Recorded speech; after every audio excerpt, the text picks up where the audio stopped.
Hello, everyone. This is Bishara Jaude with Philly Marketing Labs, and you are watching the Marketing Shtick. With me today is Joe Norton. What's up, Joe? Hey guys. And Mr. Tommy Sands. Good afternoon, gentlemen. Hello, hello. Good to All see you. right, we got an exciting schedule today. Are you going to tell us about it? A lot happened since we last met. So we had a large inventory that we skinnied down. We had farmers only to talk about and their marketing strategy, but we decided to take that out for today. But we'll revisit dating next time. I forgot about that. Yeah, that was Trisha's submission, so I figured that we will reserve it until she's here again with us. But it's all about segmentation and reaching your audience and resonating with your audience. So if you're a farmer or know a farmer or want to date a farmer, join us for our episode 10. But for today, we're going to focus on some changes coming down from Google. We're going to talk a little bit about Amazon versus Google. We're going to talk a little bit about natural search, this concept of natural search that we started to play with it here at PML. So we'll share that with you. A lot of mobile changes coming down the pike, and then we'll cover a little bit on Google Express and how that's evolving now. So, but first up, so last week or 2 weeks ago, I think I had we've had several speaking engagements in the last couple months, but the most interesting one was about 2 weeks ago. I spoke at the Manufacturers Resource Center in the Lehigh Valley. So this is a nonprofit, government-funded that helps manufacturers excel, small and mid-sized manufacturers in the Lehigh Valley in Pennsylvania. So the room was probably 30 people capacity, and then we had it was pretty booked. So a lot of manufacturers, from battery manufacturing to 3D printing to textiles. It was a very broad array of manufacturers, and it was very PPC centric. So I was talking to them about customer match, mining their old databases. I was talking to them about best practices from a conversion optimization perspective on their sites, mobile, things like that. But as you imagine, they all have very old websites. Well, not all of them. I would say 80% of them have very old websites. And the question about organic kept coming up. And, these guys get many, many emails, sometimes daily, from shady SEO companies, promising them get to number one overnight. Pay us $300 a month and we'll get you to number one position. So I had a lot of questions coming through on those topics, and I didn't want to get too technical. So I was in a difficult situation because these guys were not marketing people; they were business owners. So I couldn't talk to them about title tags and meta descriptions and things like that. I wanted to keep it, business relevant. So just kind of off the cuff, I found myself telling them to just act normally, act naturally online. Just like, if you're a good business person and you're known for your craft, or you're a good 3D printing company and you're really good at what you do, people are going to speak about you. They're going to link to you. You're going to be asked to speak at different universities, and those universities will probably put a description of your company on there with a link. So all those things that we optimize for normally, artificially, you hire an SEO company and they go and try to artificially inseminate your website with all sorts of links and keyword densities. Doing them naturally is the way to go, and it happens to you naturally if you're good at what you do, or you practice what you preach, or you're known for your deliverables. So it was really interesting. So I started playing with this idea of, instead of calling it search engine optimization, calling it natural search. And a quick search online earlier, it doesn't sound like a brand new concept. So we're not inventing it or taking credit for inventing it, although it would have been nice to. But I think going back to that with content creation and thought leadership and all the things that Google always told us that were the factors, it would be cool to go back to that. I know, Joe, you have a lot of engagement in SEO. What are your thoughts? Yeah, I think so. You said just act normal, and I think that really resonates with me for how SEO is nowadays. I remember years ago when like it was all about keyword density, and if you had an exact match domain, that was like 50% of Yep. the battle.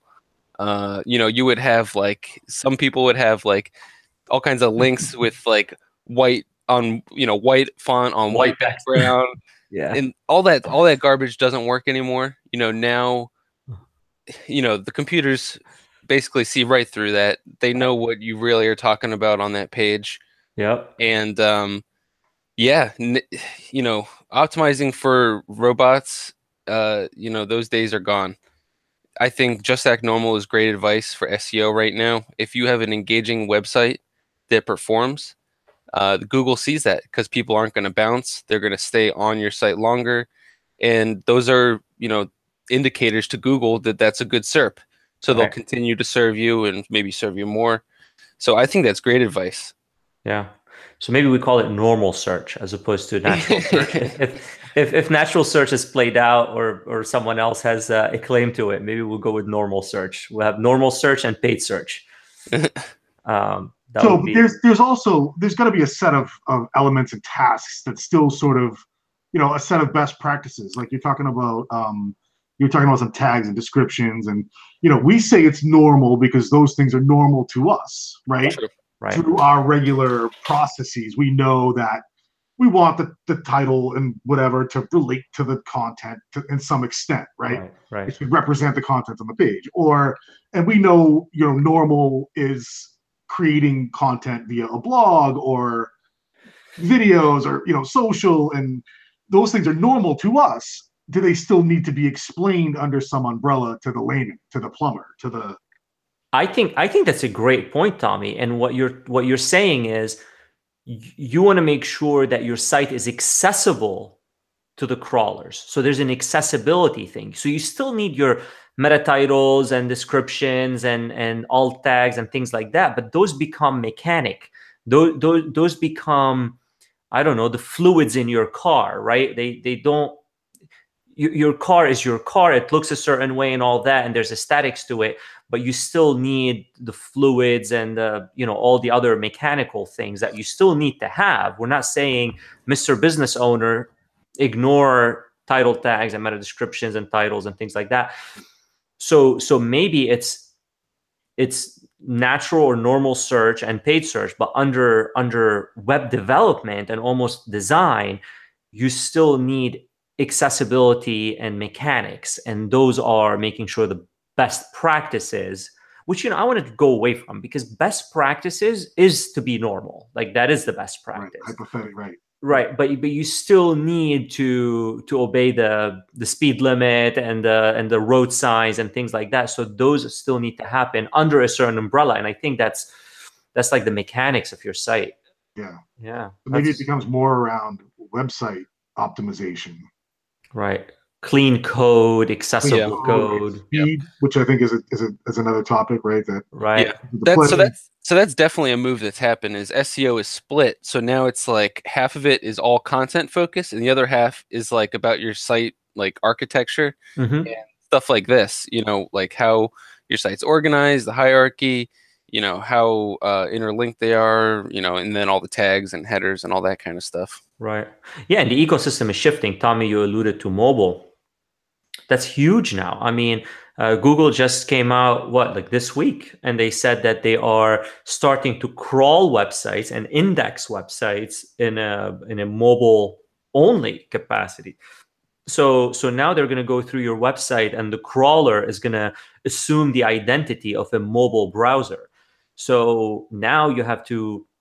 I don't think any of the clients we have will be impacted, because we never hide crazy content from mobile and only show it on desktop, but a lot of websites do. So you have to make sure that all your content is accessible and visible on mobile as well as desktop, right? Yeah, this was an interesting move, I thought, by Google. So they only want one copy of your site in the index, and they're going to start preferring a mobile copy.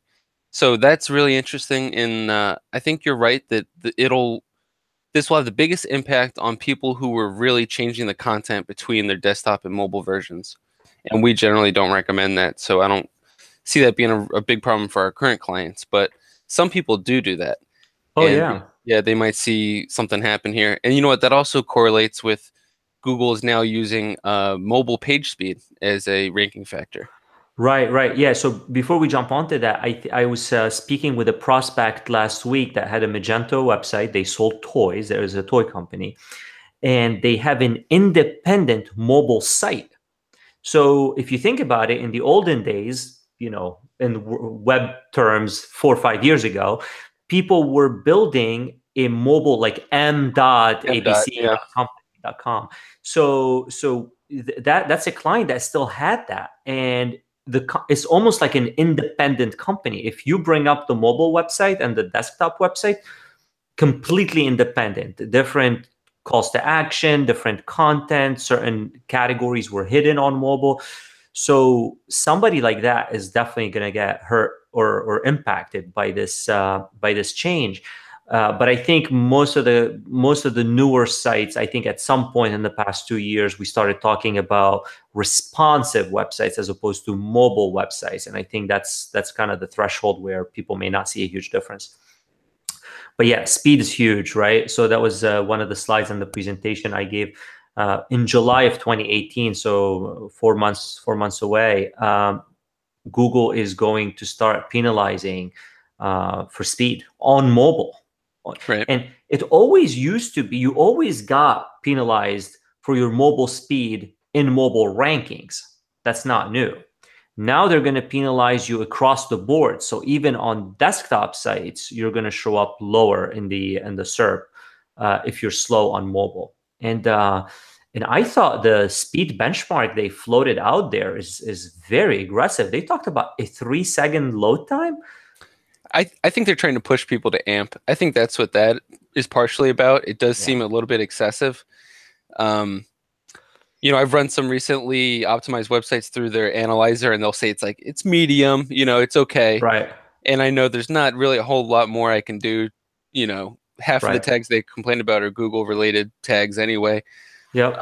So I don't know how related this is to the AMP push, but it is really interesting. And I wonder, so back to the indexing thing. So they only want one copy of your site in the index, and they're going to start emphasizing the mobile version. So they're doing all the analysis now of this mobile version. So they're testing it for speed and things like that. It's like increasingly mobile focused world. Right. Well, my concern with the speed benchmark they gave out in their documentation, the 3 seconds, is going to cause problems for us with our clients. I ran, so we used Nexus for hosting for one of our clients, and Nexus is a decent web host. We're not talking, GoDaddy or a super massively shared infrastructure. And I ran the test, and 1.5 seconds was the server response time. So if the server itself, which I have zero control over, is responding, and this is a hosting plan, by the way, that costs like $500 a month, right? So most small, mid-sized businesses are going to fall in that type of server or lower. Right. So if a $500 a month server is responding at 1.5 seconds, now that leaves me another 1.5 seconds to load the remaining of that page. And that's not, throw a carousel on that page and you're toast. Back in the fall when we were at the Top Contributor Summit out at Google, we had one of the sessions was about, mobile sites and Google's perspective, obviously, right, on it. And one of the things that stood out to me was that the sites they used as examples that fell under these sort of benchmarks were, I don't know the proper word, but all I can say is minimalist. Yeah. Like very basic. There's not there. I don't want to say there's nothing, but you're talking about a carousel, like forget it. Yeah. You're not even talking about images. Yeah. They had line art, I think is what they used. Right. There were no JPEGs or PNGs loaded. Yeah, it was so minimal. Like you don't load the video, you have a button that will load it if you ask, Right. There was, all these sorts of things. The form is 3 fields and submit, it's, all I can say is minimalist, but that was what they were pushing sort of as the infrastructure that the they ideals. want. This is what it should be. And that's what you get with a 3-second page load time. So it's unrealistic. Here's a question for you guys. Do you think this push for mobile, do you think, so think of it in international terms. Do you think it's related more to other countries, or is it like America one of the targets for this initiative? Because it seems to me that bandwidth is not really a huge issue here in America. I know mobile's huge and it's growing, but I've heard that it's much greater in other countries, like Africa and places like that. So I'm wondering how much of this initiative is really focused on us or focused on growth abroad. Yeah, but they can focus and message this in other countries first. Now, I think it cuts both ways, Joe, because while in America we don't have a bandwidth issue, we still lag behind other countries in speed. And patience, probably. Yeah, but like in Japan, I was getting 4G LTE on Mount Fuji. Right here, there are cities that don't even have that. Yeah, I've heard that about South Korea. Like everyone has fiber, that kind of thing. A lot of Asian countries do. I mean, like where I live, I have 1 gig connection on fiber optic, so I'm lucky in that sense. But if you live in certain states or certain remote areas in the United States, you don't get that. But I think you have a point though, because a lot of documentation that Google puts out on mobile, they always benchmark around a 3G cell phone connection. Like, I have 4G LTE on my phone. I get 50 megs up and down, but 3G is a lot slower than that. And they say when you're testing your site, like, when you bring out the module on F12 in Google Chrome, you can select to emulate a certain speed. And they say to always test on 3G because like 80% of the world has 3G. But yeah, that's a great point. Yeah, that's a great point. But I think the idea that they're pushing people to AMP is true, and I think they just released AMP Plus or AMP something, a new iteration on AMP. So we are going to go in that direction. And if you look at AMP, it's very minimal markup. So now, it's like Tommy was saying, it's like line art, all text, and yeah. But then what do we do with our designer? I mean, you have designers that are building beautiful websites, and the expectations of the clients, especially in fashion and personal care and things like that, they're looking for websites that communicate their brand's essence. And I mean, we're working on a website right now where we're discussing scent appeal of a website. So we're communicating fruits and vegetables and different essential oils and the way you will smell when you use their product. How can we do that with an AMP or a line art website? Like, there's no way. And is this website going to load? I mean, the background of that website will take 3 seconds to load. So I'm not sure where we're going to land, but setting expectations with our clients. I know it's kind of a shame when, in a world where we have ever increasing screen sizes and resolutions, we're forced to optimize for the 250 pixel width phone. Right. Well, and also to add insult to injury, didn't Google like 6 months ago penalize websites that aren't running SSL to move to SSL? So now we're running on HTTPS, which is a slower protocol than HTTP. So it's like we're gonna move you down the funnel from bandwidth, and then you squeeze us. We're getting squeezed. Google, have some mercy. It's almost like this is where the web started, right? With text only. Yeah, right. We've gone full circle. HTML tag, you type your stuff in and closing HTML, right? Like, what would be hysterical for April's Fool's Day? We should replace our homepage with an ASCII. I was just thinking that homepage. Like an ASCII carousel. Like an ASCII carousel. There are generators. You upload a picture and they give it to you in ASCII. But we should do that. That would be hysterical, and we can benchmark that. See how fast that loads. Wow, we're dating ourselves now. But I think this is a good segue to our next conversation. So think about it this way: we went to AMP, which are versions of your pages living on Google, right? And in early March, like I think March 18th, 10 days ago, Google launched an evolution of Google Express Shopping, which guess what? Now e-commerce doesn't live on your website anymore. That lives on Google too.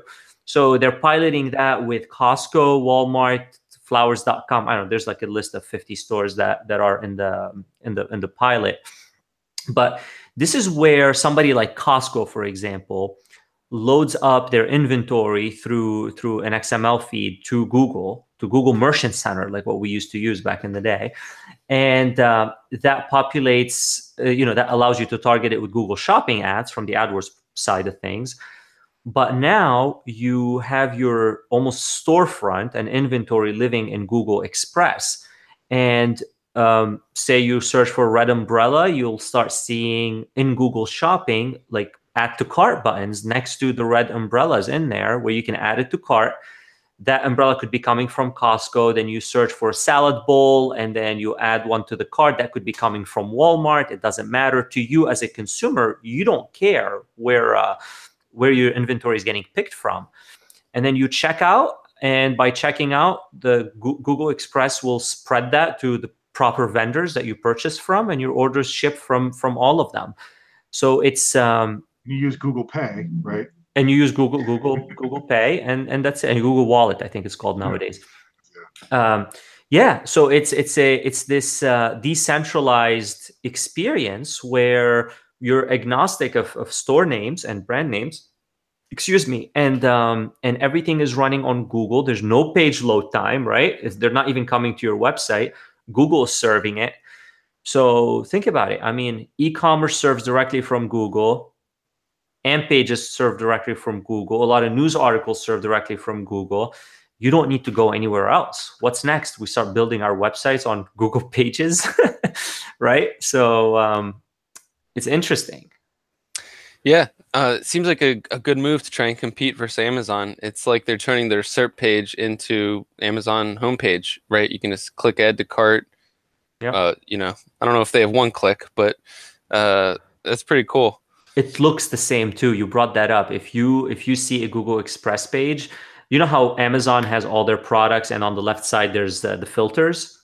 It's identical. Yeah. It looks the same. So is that platform going to serve the voice? Yeah.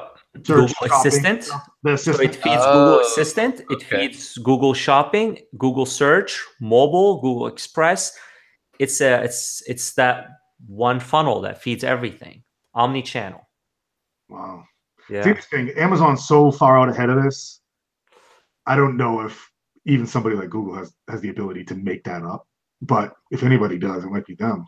But think about it. It's I was thinking about this earlier. It's a different model because Google is not getting into the shopping game, right? So Amazon has warehouses all over the United States and the world. They hire employees to pick and pack and ship. They have to hire logistics. Now they're investing in their own logistics company. They just bought airplanes. Like, that's their competitive advantage is logistics. Yeah. Right. Which I think eventually they're going to be another carrier, just like UPS and FedEx and the Postal Service. Google is not going down that route, which is smart. We always talked when we strategize for our company, we say, blue ocean and red ocean. So Google had a choice to make. Do we go and start opening stores and buy, a competitor to Whole Foods and open warehouses, buy refrigerators? I mean, we have a client that sells Amazon walk-in coolers and walk-in freezers for their warehouses. This stuff costs money to operate, liability from employees, all that. Google said, we're not going to compete in that red ocean. Amazon, to your point, Tommy, is leaps and bounds ahead of everybody else. And they have the scale and the momentum and everything behind them. Yeah. So what Google said, let's compete with them where we can win, which is let's leverage everybody's inventory against them. Every single store, Target is one of them. We'll just borrow everybody's inventory. We don't have to warehouse it or whatever. And then we'll just sell it. We don't want to just sell it. Yeah. We'll just take the commission off the top. That's it. So they play middleman, because they have the traffic already going to Google, right? That's their big up. Yeah. Nobody has more traffic, right? Correct. So they get the traffic, they can drive it towards Express. They don't have to deal with any of the logistics. They're just playing middleman, saying, okay, and then they pass they take a cut of the bottom line, right? Because they're processing the payments. Correct. Wow. And the ad revenue from clicking on the ad of the product, because Google Shopping is a paid experience, it's not an organic experience, right? So they take they took all the positives from the Amazon model. The only area that I think that I'm not sure who wins is I'm not sure how much of Amazon's revenue comes from the products Amazon sells themselves, right? Because selling on Amazon, there are people like you and me, we upload our inventory, or any store really, they upload their inventory and they sell on Amazon, and Amazon makes a commission, right? Or they also do fulfillment by Amazon. They warehouse your product and charge you to fulfill it. So I'm not sure how much, but also the other model is Amazon buys the product from the manufacturer, marks it up, and sells it. So it's an Amazon product. Drop shipping. Yeah. So I don't know what's the split, because Google obviously can't do that unless they want to start buying warehouses themselves and identifying products, buying them, and then selling them, which I don't think is Google's business model. But it's really interesting. And Google pitched the zero moment of truth for forever, right? That was like the first evolution of conversion optimization and where you should play and that kind of thing. So they went from zero moment of truth to micro moments. Micro moments was, all the decisions all the way through the funnel and selling on them. And those moments, zero moment of truth and micro moments, some used to exist on Google, some used to exist outside of Google. Now, with this move, all your moments are happening on Google, from research and AMP pages to e-commerce on Google, to repeat orders, to customer service after the fact, to Gmail ads, almost like new email newsletters. Like, we're moving into an ecosystem where it's all on Google, baby. Yeah. What was that? What was it that movie where Costco, like, is in the future? Idiocracy. Idiocracy. Welcome to Costco. I love you. You go to high school at Costco. You get married at Costco. I love that movie. Yeah, that's good. So it's gonna be just like that. Potentially coming true, though. Yeah. Oh my God. So I don't know. The war goes on, Amazon versus Google. We'll see where that lands. But I'm excited to see how the voice stuff shakes out, with all the assistants and everything. Yeah. I know, you guys are more Alexa people, right? Both. But you use it to order, right? Don't you?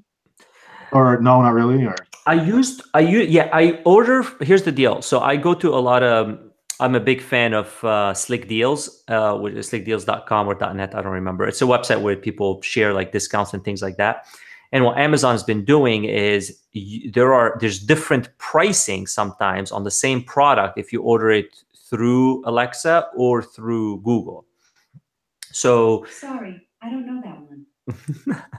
Yeah, she's talking. Never heard of Google. Yeah, never heard. So that's so sometimes I order through the Amazon product through voice, because I know I'll get the product cheaper. Wow. But I've never just said, hey, order me laundry detergent. I feel like there's so little. I have such FOMO. I research the heck out of stuff before I buy it. So I can't see myself just ordering blindly. You say that now.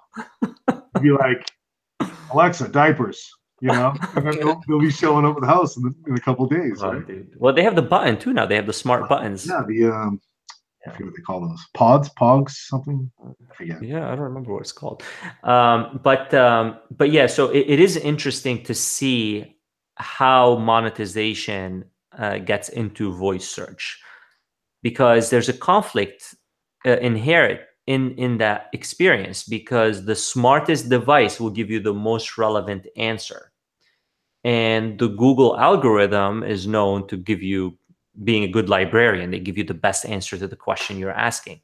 So now if you allow a paid advertiser to jump into that equation, now you're trusting the relevancy to to a far less intelligent mechanism, which is, quality score and CTRs and however AdWords functions. Yeah. So we'll see how that's gonna play into all of it. Yeah, I think it also will learn what you want when you say things, right? Yeah. When, after you order something once, it's not going to forget that, right? Ever. And it's going to say, oh, did you want to just reorder this thing? Right. That's how it's going to work, right? It's going to remember True. everything you do and try to learn. That's true. Yeah. Or what if it's like you order this every month around this time? Are you ready to reorder? Too, right? I remember there was one talk I was listening to from some Google guy. Do you remember this? And he was saying how, oh no, we're going to get to a point where we're just going to send you stuff before you know you. Yep. You Amazon did it. Amazon had a pilot like 2 years ago where they studied your patterns in your ordering, and they added things to your cart that they thought that you were going to buy. Now, they didn't process the order; they added it to your cart. Oh wow! Which there was a lot of debate on that, and that was a couple of years ago. Yeah. Wow. But I mean, that was the idea. Like, we're gonna get so smart and so intelligent that we're gonna know, do you want something? Google will know more what I want than before I you do. know it, right? Or whatever.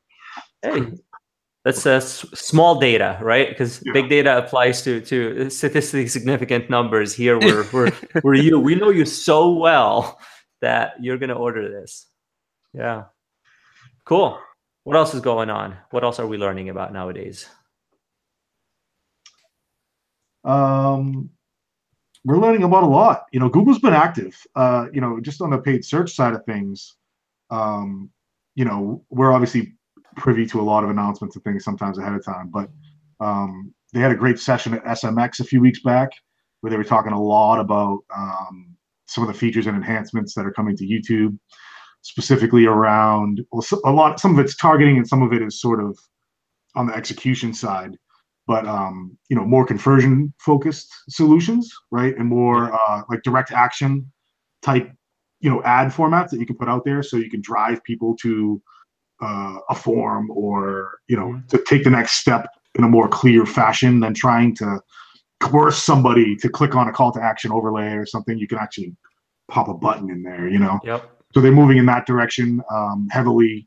Again, conversions, right, lead us to what? Machine learning, right? Yeah. So they're laying all that into YouTube, which is interesting, and it's a step they've yet to take to this point since I've been around. So kind of a big leap for them. And then on the targeting side of things, something that we've been excited about and sort of kind of tapping our feet about is some of the new custom audience solutions where we're going to be able to build audiences based around their search activity on Google.com, right? So, I mean, we've talked about this a lot internally. This is a game changer when you're talking about. Say an example. Give us an example of that, Tommy, for those who aren't familiar with it. Okay, so when we say we're talking about search activity on Google, so this is, you're a user who I'm looking to rent a house. Okay, so your search activity is going to involve activities around, you're looking at rentals. Apartment for rent in Florida, whatever. Right? So if I'm an advertiser that is specifically trying to reach people who are looking interested in rentals, that sort of thing at this moment, right, in a short frame of time, I can categorize them by choosing select keywords, and then we'll essentially get an audience list built around that search activity that we can then use to target users across multiple advertising channels. But we're excited for the advance in YouTube. Some of this stuff is available in certain forms and display and things like that. But it's the idea about building an audience around actual search activity and not grouping people in buckets based on their behavior. Right. So I am Allstate and I sell renter's insurance. And I say I want to reach renters that are looking to rent a house, which then they will need rental insurance in the Philadelphia region. I can say, okay, Google, build me a list based on anyone who searched for home for rent, apartment for rent, studio for rent in Philadelphia. Build me a list for those, and then she doesn't understand. That's Google, and then I'll be able to target that audience with my YouTube advertising. Yep. So now I go to listen to my favorite band and there's a pre-roll video, that could be my Allstate rental insurance pitch, right? That's pretty awesome. Yeah. That's different than how we used to do it. The way we used to do it, we used to say, okay, we want to target this video after, males and females between 20 and 25 who are interested in rock music. We take a persona and apply it to the categories that Google gives us. Right. And now we're going to be able to have a little more control. You have to put it into play. Right. But the potentials are super exciting. Yeah, we're running some experiments now, so we should be able to report on them soon. Yeah. So that's pretty cool, and it injects intent, because intent was something that was lacking in YouTube. So now my intent is very well demonstrated in my key terms, my queries, and being able to target that on YouTube. Now YouTube has almost as much intent as search does. Yeah, potentially, right. That's pretty exciting stuff. Yeah. Cool. Well, they say you should always end on a high note. That's pretty high. All right. Keep it posted. Yeah, keep us posted. It's supposed to be rolling out like this month, so people should be seeing it anytime. Yep. Well, if you're interested in any of the topics we talked about today, don't forget to comment and subscribe. We try to come up with these webcasts once a month, once every month and a half. So don't forget to subscribe, and until next time, thank you guys. See you guys.